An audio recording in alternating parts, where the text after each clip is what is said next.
श्री धर्मेंद्र यादव।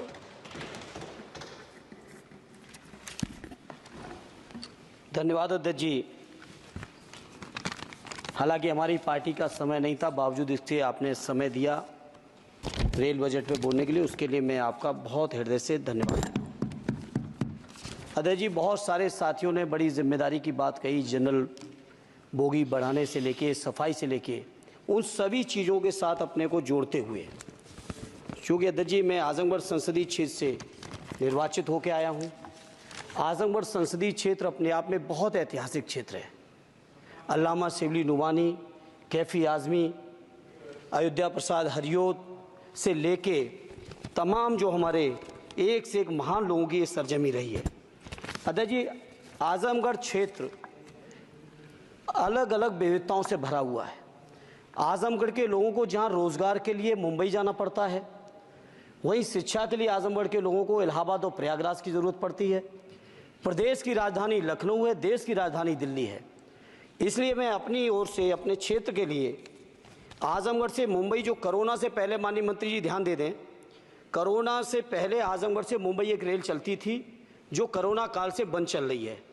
हमारा अनुरोध है कि उस रेल को न केवल वो साप्ताहिक थी, उस रेल को हर दिन के लिए शुरू किया जाए, बल्कि साथ ही साथ आजमगढ़ से लखनऊ, आजमगढ़ से इलाहाबाद, जहाँ पे इंटरसिटी से डेली लोग आवागमन कर सकें, आ जा सकें, उसके लिए इस ट्रेन को भी शुरू कराने की कृपा करें।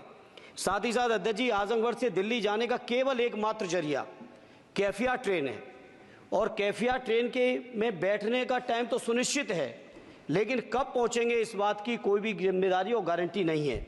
इसे मंत्री जी मैं आपसे अनुरोध करूंगा कि आजमगढ़ से दिल्ली के लिए एक नई रेल लाइन, नई रेल ट्रेन शुरू करने की कृपा करें। मैंने जनरल बजट की चर्चा में भी जिक्र किया था, आजमगढ़ से बनारस से बायां आजमगढ़ गोरखपुर तक नई रेल लाइन का बड़ा प्रचार किया गया अध्यक्ष जी। हमसे पूर्व सांसद ने बहुत प्रचार किया कि हमने सैंक्शन करा दिया है, लेकिन उस पर अभी एक भी रुपए की बजट न स्वीकृत है, न उस योजना का स्वीकृत है। सर्वे ज़रूर हुआ है, डीपीआर ज़रूर बनी है, लेकिन उसकी स्वीकृति मंत्री जी और फंड अभी बाकी है। मैं उम्मीद करता हूं कि आप इसको ज़रूर ध्यान देंगे। साथ ही साथ अध्यक्ष जी, आजमगढ़ में जहानागंज से सठियाओं के बीच रेलवे ओवरब्रिज न होने की वजह से घंटों जाम लगता है। इसी तरह से दो जगह और हैं, कुटवा मझगवा, बालीपुर से रानी की सराय, डुगवा कोटवा रेलवे पर अंडरपास की बहुत ज़रूरत है। अध्यक्ष जी एक मिनट और लेंगे। मैं बड़ा सौभाग्यशाली हूँ अध्यक्ष जी कि उत्तर प्रदेश की 3 विभिन्न लोकसभाओं का मैंने प्रतिनिधित्व करने का मुझे मौका मिला, और वो तीनों ही क्षेत्र सदैव नेताजी की कर्मभूमि रहे, स्वर्गीय शरद यादव जी की कर्मभूमि रहे, माननीय अखिलेश यादव जी की कर्मभूमि रहे। इन तीनों ही क्षेत्रों की अलग अलग मांगें हैं। इसके लिए मैं आपसे थोड़ा सा अनुरोध करूंगा अध्यक्ष जी, जब लालू प्रसाद जी, माननीय लालू जी देश के रेल मंत्री थे, उस समय एक योजना की घोषणा की गई थी इसी सदन में। वो घोषणा थी मैनपुरी से एटा, कासगंज होते हुए बदायूं, बदायूं से संभल होते हुए गजरौला तक नई रेल लाइन की घोषणा की गई थी माननीय मंत्री जी, माननीय लालू जी के समय, और आज तक उसकी घोषणा पे कभी सर्वे भी नहीं हुआ। इसलिए मेरा अनुरोध है, वो पुरानी योजना है। धर्मेंद्र जी आप ये समझो अब कि घोषणा होती थी, कुछ नहीं होता था। नहीं, उसके बाद 10 साल से तो आप भी हैं, 10 साल से ये भी हैं अध्यक्ष जी, ऐसा नहीं है 10 साल से ये भी बैठे हैं। चूंकि हमारी पार्टी के पास समय कम है, इसलिए हम उसको ज्यादा लंबा नहीं कहेंगे। दूसरा, मैनपुरी से घोषणा नहीं की थी, घोषणा उन्होंने की तो पूरा करना इनकी भी जिम्मेदारी है कि अध्यक्ष जी, विभाग नहीं बदल गया है, भारत सरकार की जिम्मेदारी है। आज जो ये मंत्री जी घोषणा करेंगे, अगले मंत्री की जिम्मेदारी बनेगी, अगले मंत्री की जिम्मेदारी बनेगी।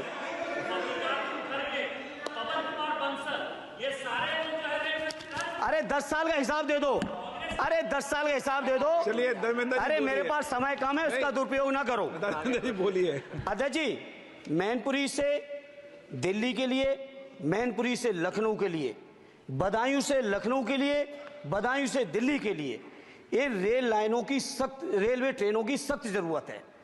माननीय मंत्री जी, 5वें नंबर की आपकी इकोनॉमी आ गई। आपके पूर्व जो हमारे सदस्य हैं निशिकांत जी, आपके हिसाब से तो सब कुछ बदल गया रेल में। अरे कुछ तो दे दो कि केवल उधर के लिए सब कुछ है। बिल्कुल सही। केवल सब कुछ उधर के लिए है तो सबका साथ सबका विकास का नारा बंद करो। और अगर नारा देना है, नारे को सच बनाना है, प्रधानमंत्री जी की बात को सही साबित करना है, तो माननीय मंत्री जी ये जो मांगे हमने रखी हैं, आजमगढ़ लोकसभा के लिए रखी, मैनपुरी के लिए रखी, आजमगढ़ के लिए, बदायूं के लिए रखी, संभल के लिए रखी, एटा के लिए रखी, इन सभी को पूरी कर दीजिए मंत्री जी। और नहीं कर सकते हैं तो कम से कम इस सदन के अंदर तो सबका साथ सबका विकास नारा देना बंद ही कर दो। और नारा जिस दिन देना बंद कर दोगे और ये कह दोगे कि आप विपक्ष में आपका नहीं करेंगे, उस दिन हम अपने क्षेत्र के लोगों को संतुष्ट भी कर लेंगे। हमारे क्षेत्र के लोग इतने स्वाभिमानी लोग हैं। माननीय अध्यक्ष जी कि आपने मुझे रेल बजट पर बोलने का मौका दिया। मैं माननीय प्रधानमंत्री जी और माननीय रेल मंत्री जी को बहुत बहुत लाइट बीच में छूट गया तो धन्यवाद अध्यक्ष जी। मैं कहता हूं कि जो मांगे की हैं तीनों ही क्षेत्रों की, उत्तर प्रदेश की जनता की, उसको माननीय मंत्री जी पार्टी से ऊपर उठकर सबके साथ और विकास के लिए पूरा कर दें। आपकी बहुत बहुत मेहरबानी होगी, नहीं तो ये नारा बंद करो। बहुत बहुत धन्यवाद। संजय जायसवाल जी। बहुत बहुत धन्यवाद अध्यक्ष।